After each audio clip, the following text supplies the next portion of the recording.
Bom, esse texto, a Bíblia fala, e Jesus, observando, ou seja, fitando, o amou. O contexto desse texto é o seguinte: Jesus estava passando e chegou um jovem e perguntou a ele, o jovem conhecido como o jovem de qualidade, conhecido como o jovem rico, perguntou: mestre, o que eu posso fazer para herdar a eternidade? Aí Jesus virou para ele: você pratica os 10 mandamentos? Não adulterarás, não furtarás, não dirás falsos testemunhos, adorarás somente a Deus e tudo. Ele falou: sim, tenho observado isso desde a minha juventude. E Jesus, nesse momento, a Bíblia diz que Jesus fitando o amou. É nesse momento que Jesus deixa de olhar para aquele jovem rico, para aquele corpo, para aquelas vestes, e adentra a alma e olha o âmago do ser. E quando Jesus olha dentro da alma desse indivíduo, Jesus o amou. Aí Jesus fala: olha, uma coisa te falta. Pega tudo que tem, vende e dá aos pobres. E nesse momento, o jovem se sentiu contrariado e ele foi embora para casa triste, porque ele era dono de muitas posses, de muitas propriedades, é o que a Bíblia diz. E nesse mesmo contexto, um pouco mais para frente, Jesus fala: olha, mais fácil entrar um camelo pelo fundo de uma agulha do que um rico entrar no céu. Mas não pensem que a agulha é essa agulha de costureira, né? Porque se a gente pensar com a mentalidade do Ocidente no século XXI, a gente vai achar que essa agulha é a agulha de um alfaiate, de uma costureira. E não é essa agulha. A agulha é uma das entradas na cidade, que era uma entrada estreita, que dificilmente um camelo passava com as bagagens, alfaias, panelas, porque os peregrinos eles andavam e peregrinavam em cima da sua cavalaria, dos seus camelos, e eles carregavam muitas coisas, porque eles viajavam, tinham viagens longas. Então, para eles passar no fundo de uma agulha, o que eles precisavam fazer? Tirar algumas coisas. Tirar em cima do camelo as roupas, as trouxas, os cereais, as comidas, e ir tirando para passar devagar ali. Então, qual é a lição aqui? Para que uma pessoa de muitas posses, uma pessoa rica, milionária, que tem muitas propriedades, entrar no reino do céu, ela precisa abrir mão de algumas coisas. E a primeira coisa que ela precisa abrir mão é justamente do amor que ela tem ao dinheiro. Por isso que Jesus, num outro momento, ele diz o quê? Olha, não acumuleis tesouros na terra, onde a traça e a ferrugem corroem, onde os ladrões roubam. Acumuleis tesouros no céu. Porque aonde está o vosso tesouro, aí está o teu coração. Então Jesus falou com aquele jovem de qualidade: olha, como você pode me seguir se o seu coração está nas riquezas? Então você precisa se desprender de algumas coisas. Por exemplo, o apóstolo Pedro, quando ele caminhava com Jesus, a confiança, a segurança de Pedro estava na força da sua espada. Tanto é que quando foram prender Jesus, sacou a espada e cortou a orelha do soldado. Porque a confiança estava no poder, na espada, no seu braço forte. E da mesma forma, então, aqui quando Jesus fala com um jovem de qualidade, olha, você precisa pegar e vender tudo que tem, então você pode me seguir. Ele não está falando que aquele jovem vai para o inferno porque escolheu as riquezas. Não, porque quando ele fala nesse contexto, é mais fácil que um camelo passar pelo fundo de uma agulha do que um rico entrar no céu. Os discípulos falam: ora, então ninguém vai ser salvo. Ninguém pode ser salvo. E Jesus confirmou realmente. Ninguém pode ser salvo. Não é possível para os homens. Mas o que não é possível para os homens, é possível para Deus. Então, mais uma resposta que o milagre da salvação não está na nossa performance imperfeita, mas está nas mãos do nosso Criador. É Ele que nos concede, é Ele que, mesmo olhando as nossas mazelas, mesmo olhando essa carcaça, Ele observa, adentra a nossa alma e nos ama. Ele nos fita e nos ama, porque Ele vê além do estereótipo, Ele vê além dos cargos, Ele vê além da cultura, Ele vê além da sexualidade, Ele vê além da ideologia, Ele vê além da orientação sexual, porque Ele quer ver a sua alma. Ele quer ver o indivíduo que se esconde por trás dessa persona. Então, um ser que é apaixonado pelas almas, ele não pode ficar preso nos corpos. Ele precisa penetrar o mais fundo do ser. E somente assim você pode conseguir amar alguém. Essa água aqui é de hoje, né? Vou tomar ela que estiver dengue, vocês. Para a gente dar sequência no estudo, é importante a gente entender a definição de algumas palavras. A primeira palavra que eu quero observar com vocês é a palavra alma, porque muitas pessoas confundem esse termo. A palavra alma, eu coloquei aqui, o sopro divino que vivifica o ser. A Bíblia fala que Deus formou o homem do pó da terra e soprou nas suas narinas o fôlego de vida. E esse fôlego de vida animou, deu vida a esse boneco de carne. Então, eu e você, é um boneco de carne, de osso, de sangue, que tem bastante água e tem outros elementos químicos aí da tabela periódica. Se você for olhar, tem um livro que eu escrevi, que lá eu coloco a fórmula do ser humano. Aí tem potássio, tem cálcio, tem ferro, tem manganês, tem tudo. Em alguns percentuais pequenos. Tem bastante água, tem carne, tem sangue, tem osso. Então você percebe que se a biologia descobrir a fórmula do ser humano, ele monta o ser humano igualzinho a mim, do jeito que eu estou aqui. Só que vai ser um boneco estático. Para ter vida, o Criador precisa chegar nas narinas e soprar. Então a alma é justamente isso, o encontro da forma com fôlego de vida, que é o sopro divino.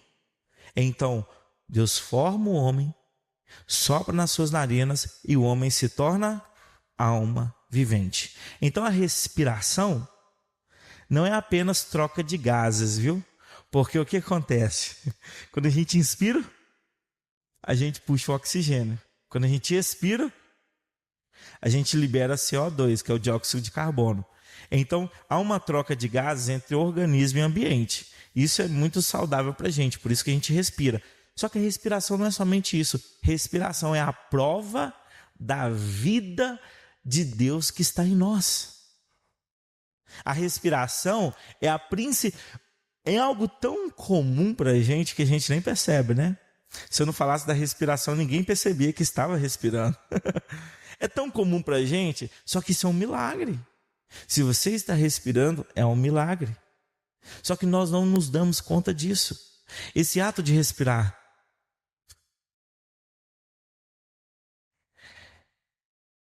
representa que a vida de Deus está em nós. Tem uma história que os rabinos contam, que quando Moisés foi perguntar, Deus, mas Faraó, o povo vai perguntar qual que é o seu nome, porque os assírios têm os deuses deles, os nomes, os babilônicos também, e quando eles perguntar qual que é o seu nome, aí os rabinos falam o seguinte, que Deus, antes de falar eu sou, ele parou e respondeu Moisés dessa forma.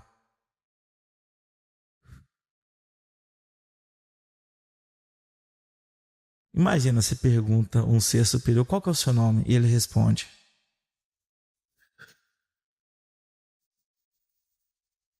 Eu sou o seu fôlego de vida.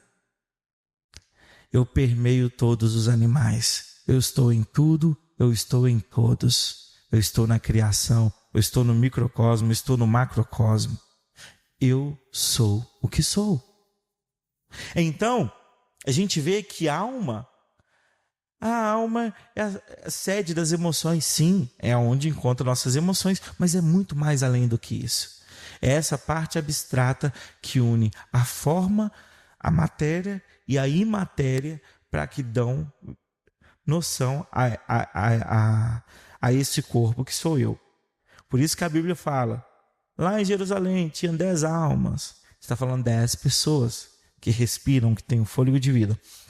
A segunda palavra que a gente precisa definir aqui é paixão. Só que paixão, é bom entender qual paixão é, porque a gente confunde.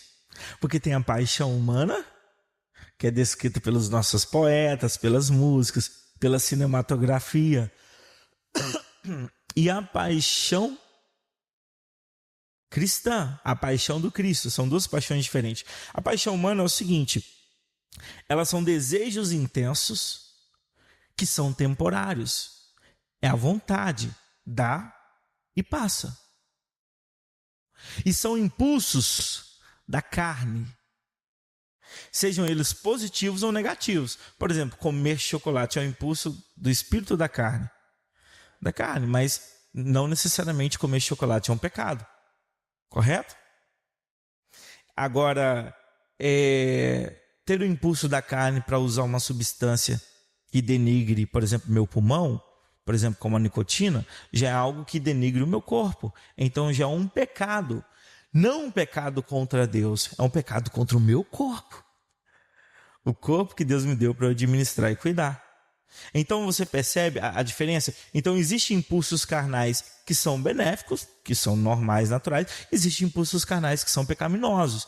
Então, quando a gente fala de desejo, de paixão humana, a gente está falando desses desejos intensos que são temporários, são os impulsos. Aquela paixão que o homem fala, eu amo demais essa mulher, ninguém ama mais ela, que eu atravesso o oceano, eu pego a lua e não sei o que, e o cara promete tudo.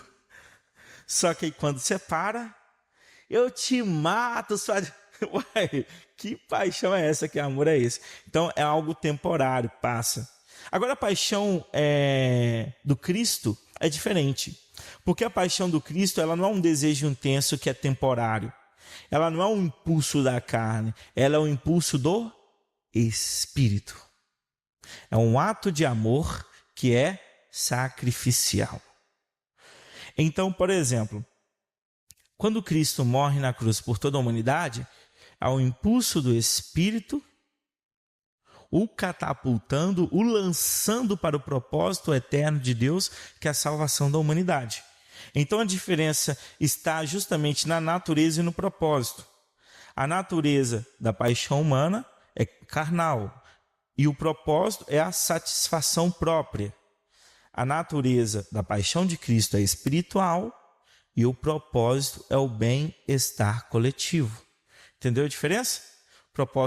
A natureza de uma é carnal e o propósito é o bem-estar pessoal. A natureza da outra é espiritual e o propósito é o bem-estar coletivo, de todos, do comum. Então essa é a diferença entre paixão humana e paixão cristã. Então se você encontrou algo pelo qual morrer, você é um ser apaixonado por isso. Eu morro pelos meus ideais. Está disposto a morrer pelos seus ideais? Então você é apaixonado pelas suas ideias. E da mesma forma, ok? A terceira, palavra que a gente precisa definir aqui é Cristo. Porque Jesus Cristo é uma coisa. Cristo é uma coisa. Jesus é uma coisa. São três coisas diferentes. Por exemplo, Jesus, ele teve um início no tempo e espaço. Ele veio há 2020 anos aproximado atrás, correto? Jesus o Cristo. Ele nasceu no ventre de Maria, em Belém da Judéia. Então ele veio no tempo e espaço. Mas o Cristo é eterno. O Cristo é antes mesmo de Jesus. Ué, Mateus, você está ficando doido. Mas não é. O Cristo ele é antes de Jesus. O que João 17 diz na oração sacerdotal? Pai, glorifica-me com aquela glória que eu tinha com você antes que houvesse mundo. Uai, o Cristo tinha uma glória antes que houvesse mundo. Com Deus. Outro texto. No princípio era o Verbo. E o Verbo estava com Deus. E o Verbo era Deus. Então, a palavra verbo é apenas uma nomenclatura para designar o Cristo. Então, na eternidade, o Cristo se chama o Verbo. Mas o Cristo se manifestou no tempo e espaço em carne para trazer o exemplo humano para nós. Porque a gente já tinha banalizado tudo, né? A humanidade já estava em extrema decadência. Então, Cristo veio ser o humano perfeito, à vontade, à imagem e semelhança de Deus, que era o que nós não estávamos dando conta. Então, Jesus vem nos oferecer um modelo. Olha, eu sou o modelo, me sigam. O modelo já não é mais Salomão, que tinha sabedoria, mas terminou profanando o templo por causa dos deuses das suas inúmeras mulheres. O exemplo já não é mais Davi, que apesar de ser um homem segundo o coração de Deus, tinha algumas inclinações sensuais. O modelo já não é mais Moisés, o modelo já não é mais Arão, o modelo não são esses, o modelo é Cristo. Jesus, o Cristo. Então, quando a gente fala de Jesus, Cristo, a gente está falando que nasceu no tempo e espaço Jesus, mas o Cristo é anterior a Jesus. O apóstolo Paulo fala que o Cordeiro foi imolado antes da fundação do mundo. Então, quando eu falo que o Cristo precisa estar em mim e em você, eu estou falando correto. Agora, se eu falo, eu, Mateus, tenho que estar na Jéssica, a Jéssica tem que estar em mim, dois corpos não podem habitar o mesmo lugar. É um do lado do outro. Então, se eu falar que... mas é claro que isso é teologicamente, viu, gente? Porque Jesus entende o que a gente fala, mesmo que a gente fale errado.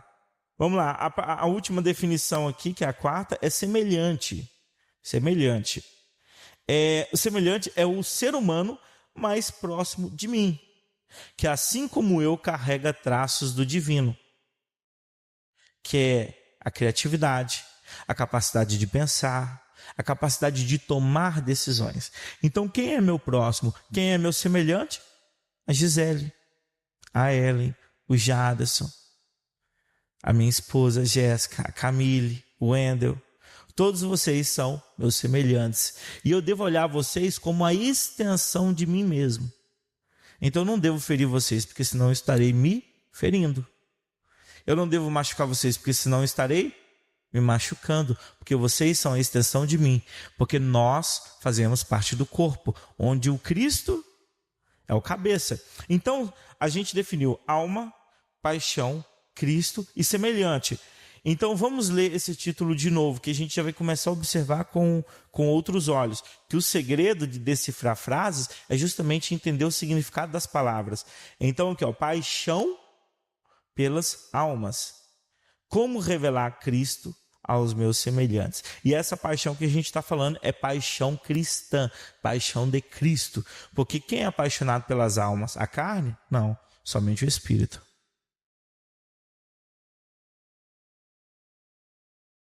Tem em João capítulo 4, tem uma passagem que fala da mulher samaritana. Essa é uma passagem bem intrigante, vocês podem anotar para estudar em casa, que eu não vou abordar ela aqui agora, mas Jesus estava com os discípulos, porque estava cansado, para beber água, e os discípulos foram comprar coisas. E ali ele encontra a mulher samaritana, que ia ali meio-dia buscar água no poço. E ele inicia um diálogo com aquela mulher. Só que para Jesus acessar a alma daquela mulher, ele precisou quebrar algumas barreiras.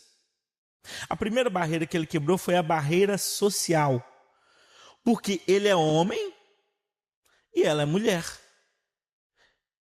Ele é um mestre que tem os seus discípulos, que ensina a Bíblia, ensina as Escrituras Sagradas, ensina a Torá, e ela é uma mulher de outro povo. Então, socialmente, se um fariseu, um escriba, visse Jesus conversando com essa mulher, não cairia muito bem.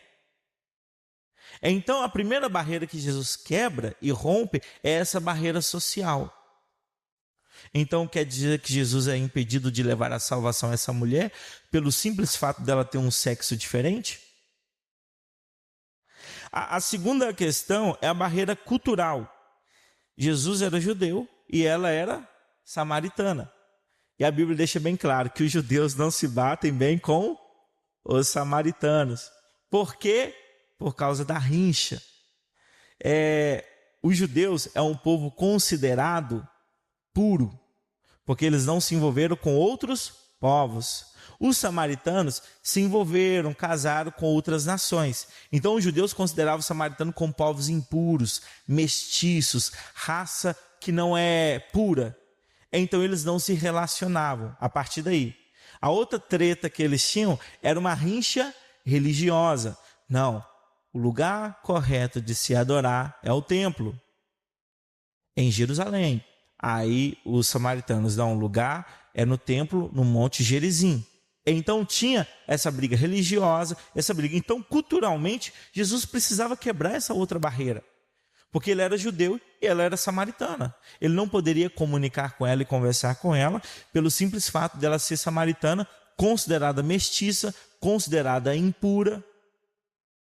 Então ele não podia iniciar esse diálogo. A terceira barreira que ele quebra é a barreira moral. Porque Jesus tocou em assuntos íntimos com essa mulher. Ele falou da vida sexual dessa mulher. Ele falou, olha, você teve 5 maridos, inclusive o que você está com ele não é seu. Ei, tem treta aí. Então a postura existencial, a vida que essa mulher escolheu, aos olhos daquela sociedade, não era uma vida muito correta. Então Jesus quebrou uma outra barreira aqui, que é essa barreira moral.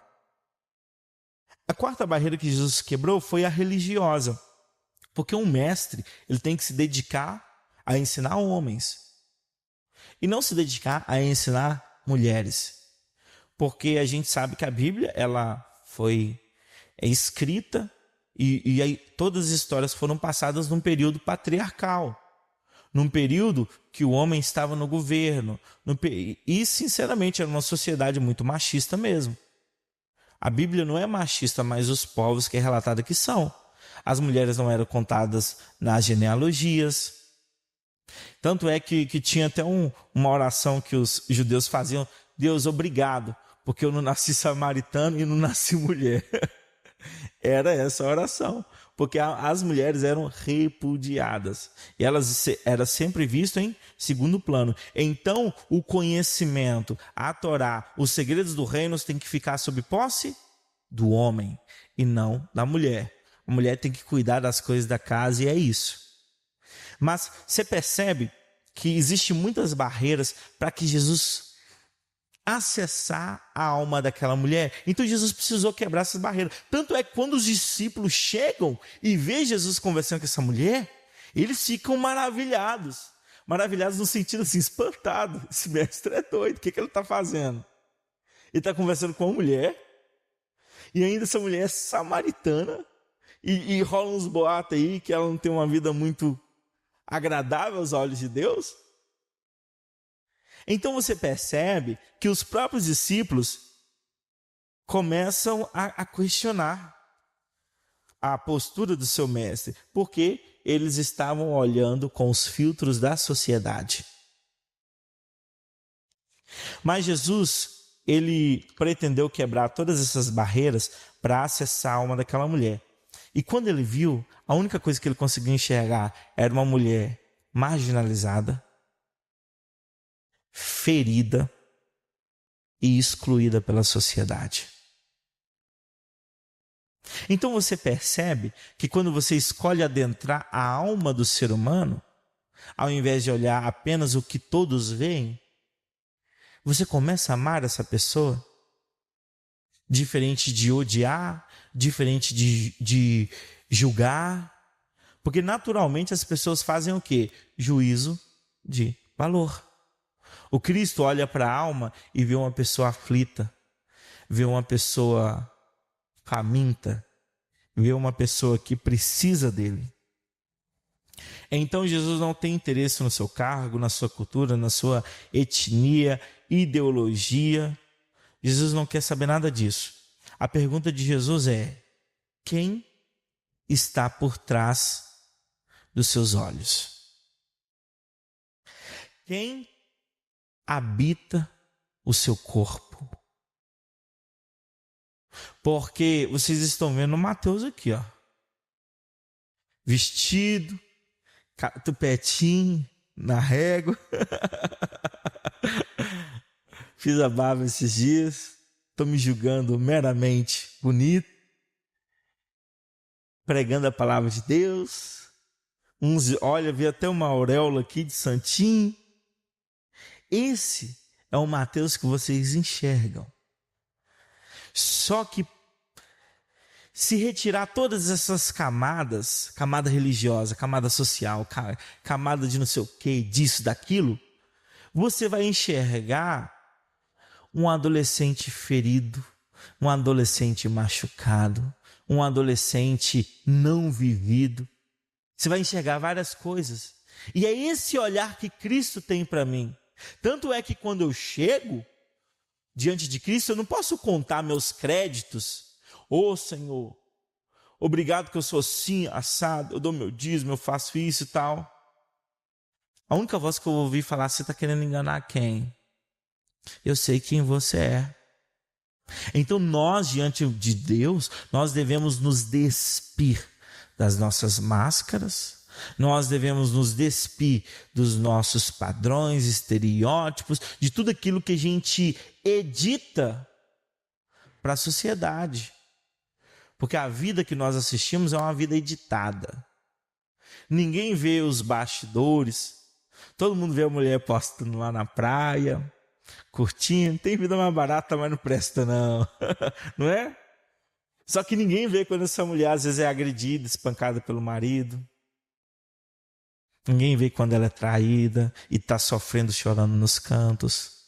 Ninguém vê essas coisas. Deus vê. Então Deus conhece o nosso interior. Por isso que Ele é apaixonado pelas almas. Abram a Bíblia em Filipenses 2. Filipenses, capítulo 2.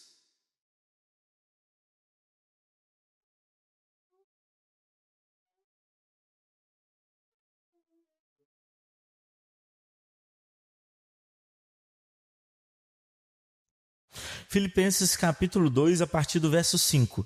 Diz assim: tende em vós o mesmo sentimento que houve também em Cristo Jesus, pois ele, subsistindo em forma de Deus, não julgou como usurpação o ser igual a Deus.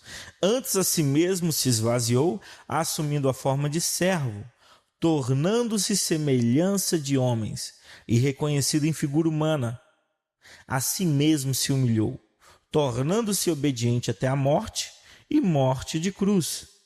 Pelo que também Deus o exaltou sobremaneira e lhe deu o nome que está acima de todo nome, para que o nome de Jesus se dobre todo o joelho, nos céus, na terra e debaixo da terra, e toda língua confesse que Jesus Cristo é o Senhor, para a glória de Deus o Pai. Agora vocês vão abrir Mateus 9,36.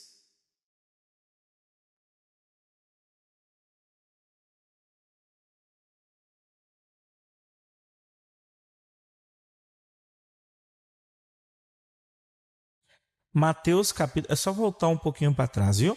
Mateus capítulo 9, versículo 36. Diz assim: vendo ele as multidões, compadeceu-se delas, porque estavam aflitas e exaustas, como ovelhas que não têm pastor. Então, compadecer vem de compaixão, ok? Agora o último texto que a gente vai ler é 1 Coríntios, aí você vai um pouquinho mais para frente, 1 Coríntios 9, 22.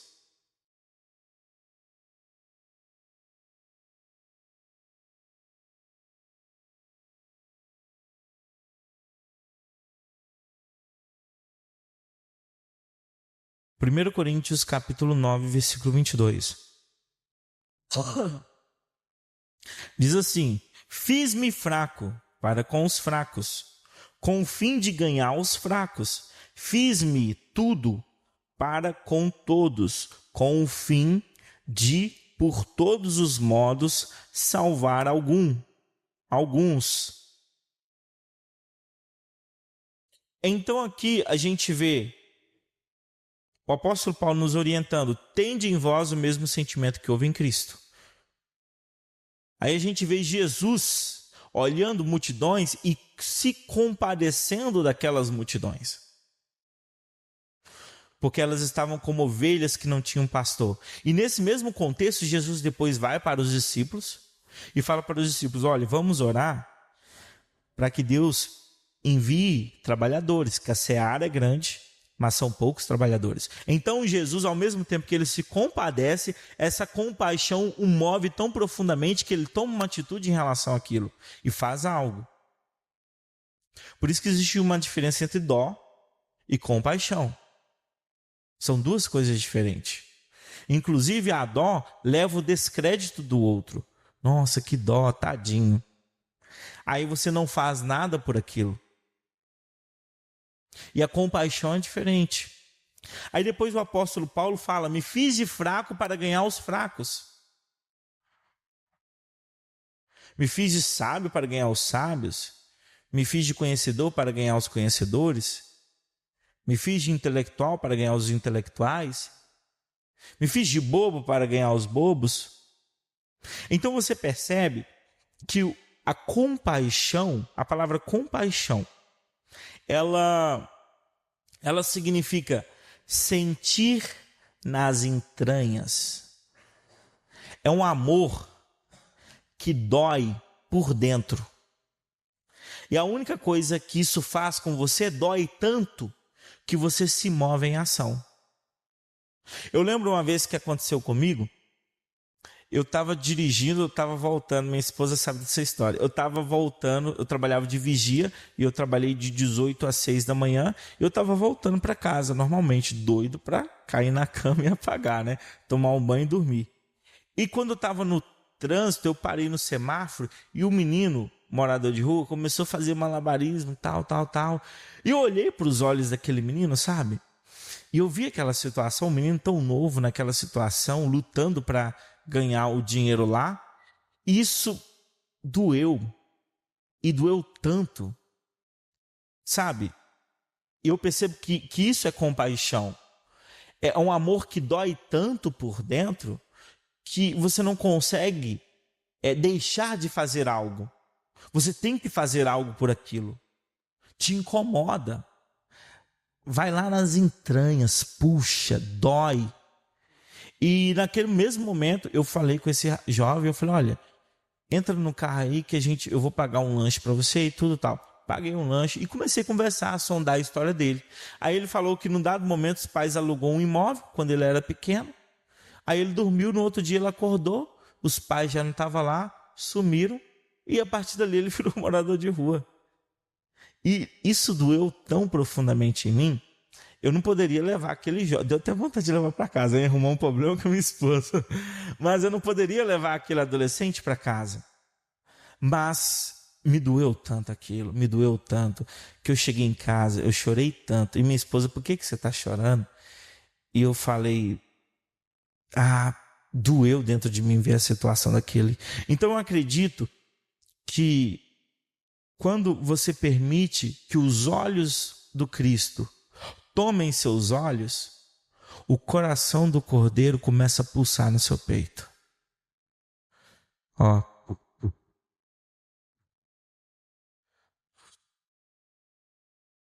Aí você começa a olhar o mundo não com os olhares do Mateus, com o olhar do Wendel, com o olhar do Jadas. Você começa a olhar o mundo com os olhares do Cordeiro. Com o olhar do Cordeiro.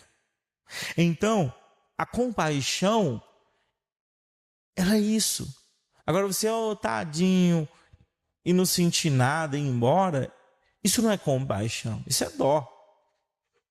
Agora, quando você é incomodado de uma tal forma que você tem que se mover para fazer algo, aí você está sentindo o que a gente chama de compaixão. Então a gente tem que permitir que os olhos do Cordeiro tomem nossos olhos, para que o coração do Cordeiro possa pulsar em nosso coração, possa pulsar em nosso peito, e que a gente deixe de olhar para o outro como o outro, mas comece a olhar para o outro como uma alma que precisa ser alcançada.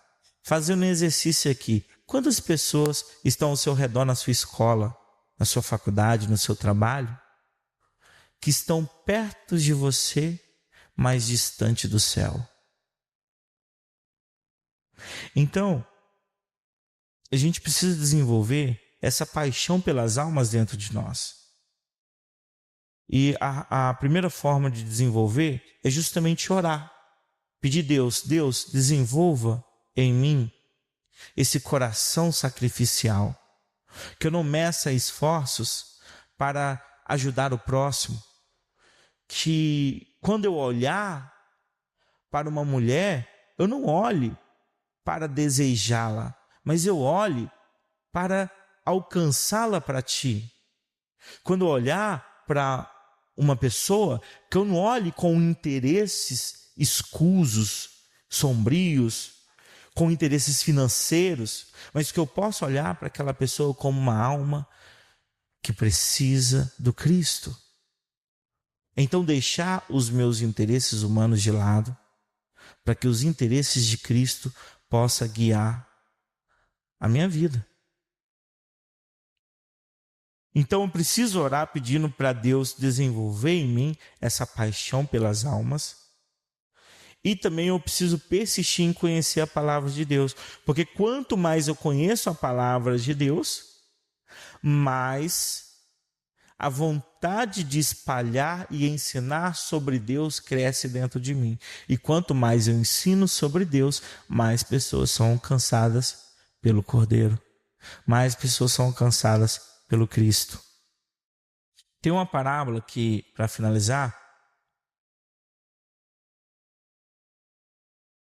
que Jesus conta, ela está em Lucas, quem quiser ler comigo, está em Lucas capítulo 10.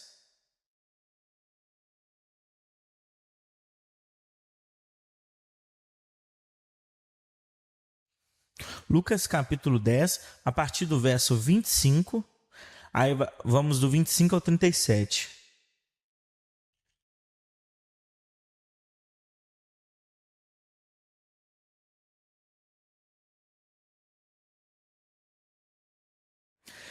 Diz assim, 25. Eis que certo homem, intérprete da lei, se levantou com o intuito de pôr Jesus à prova. E disse-lhe, mestre, que farei para herdar a vida eterna? Então a gente vê que aquela mesma pergunta que foi feita pelo jovem de qualidade está sendo feita por esse homem. Só que são dois objetivos diferentes. Aqui o homem pergunta para indagar, questionar, pôr Jesus à prova.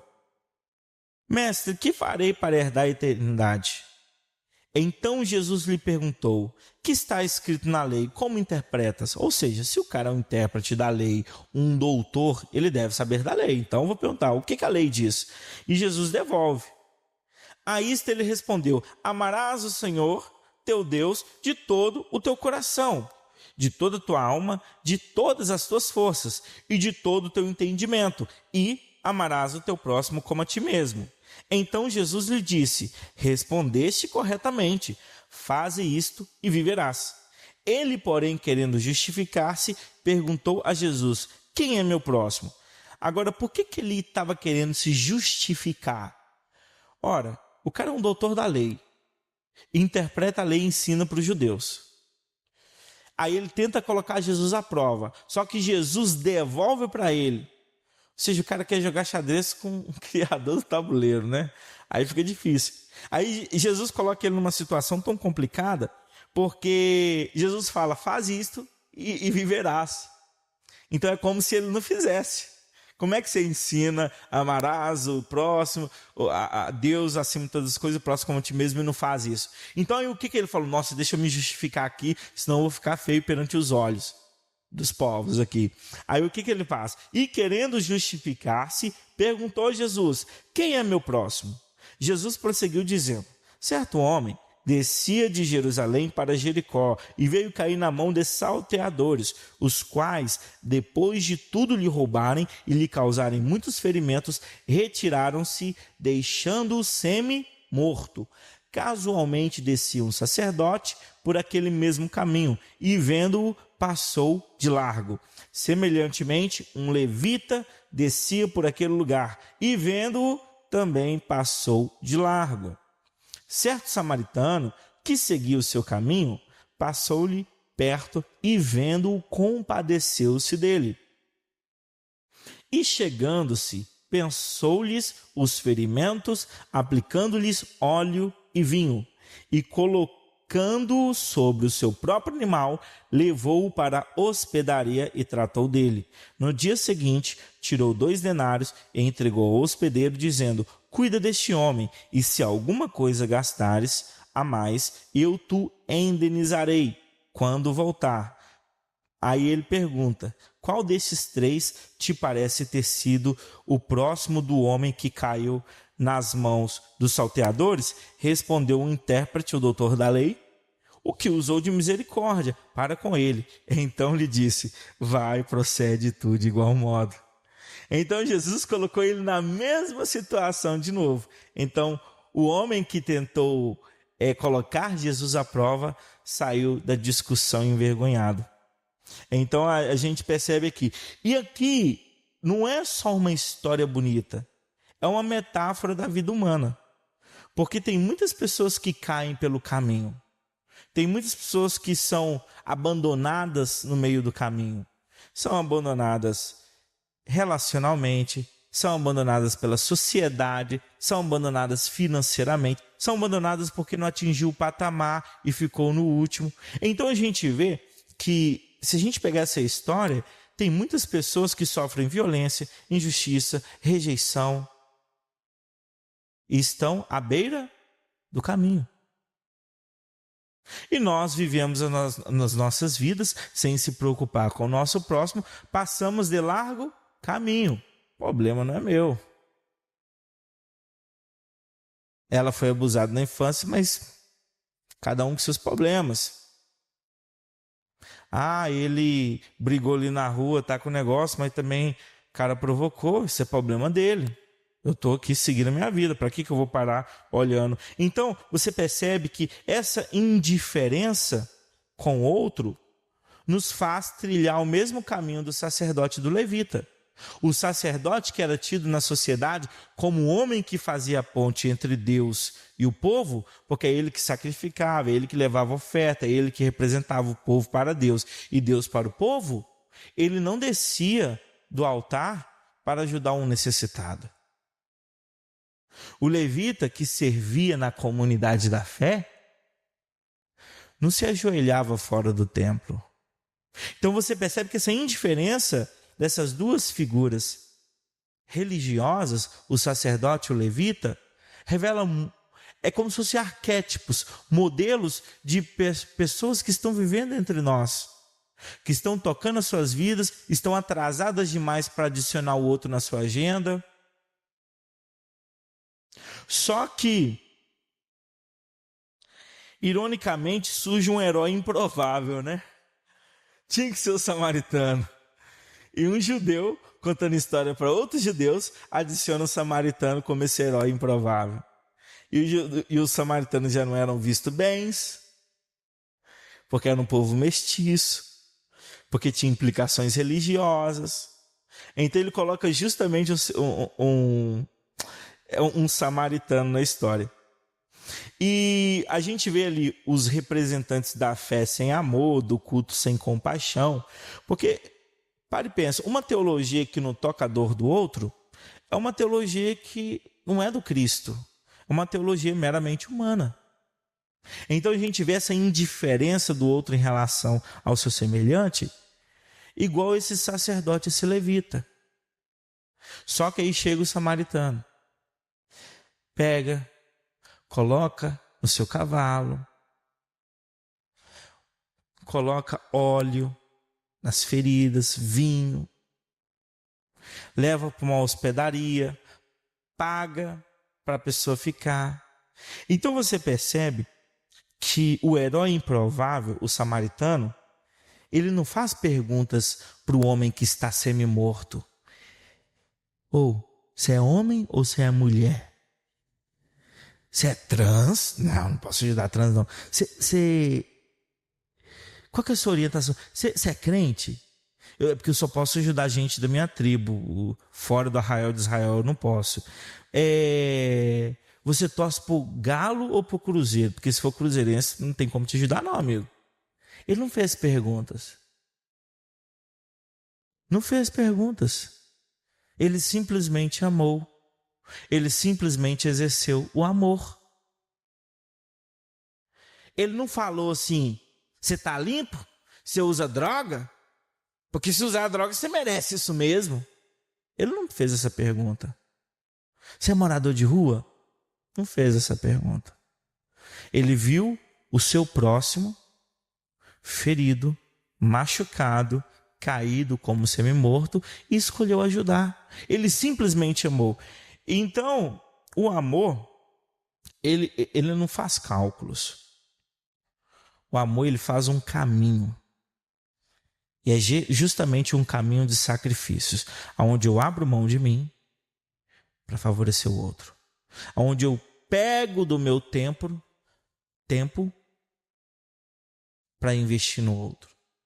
E você viu que o samaritano, ele ajudou com o que ele tinha. Com o que ele tinha. Não, para eu ajudar aquele cara, eu tinha que ter um carro.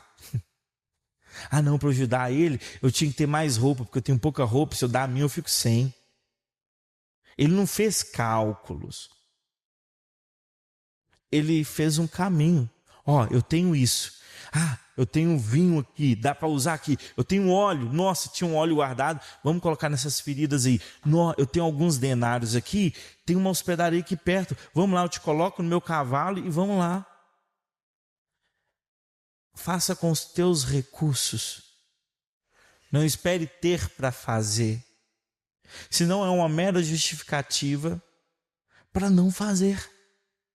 Vocês entendem isso? Então, assim, aqui não é só uma história bonita, é uma ordem. Tanto é que Jesus falou, vai e procede tu, de igual modo. Tenha compaixão. Deixe o Cristo tomar os seus olhos para que o coração do Cordeiro pulse no seu peito. E você deixe de olhar para a humanidade com os olhos carnais e comece a olhar com os olhos do Cordeiro. Amém?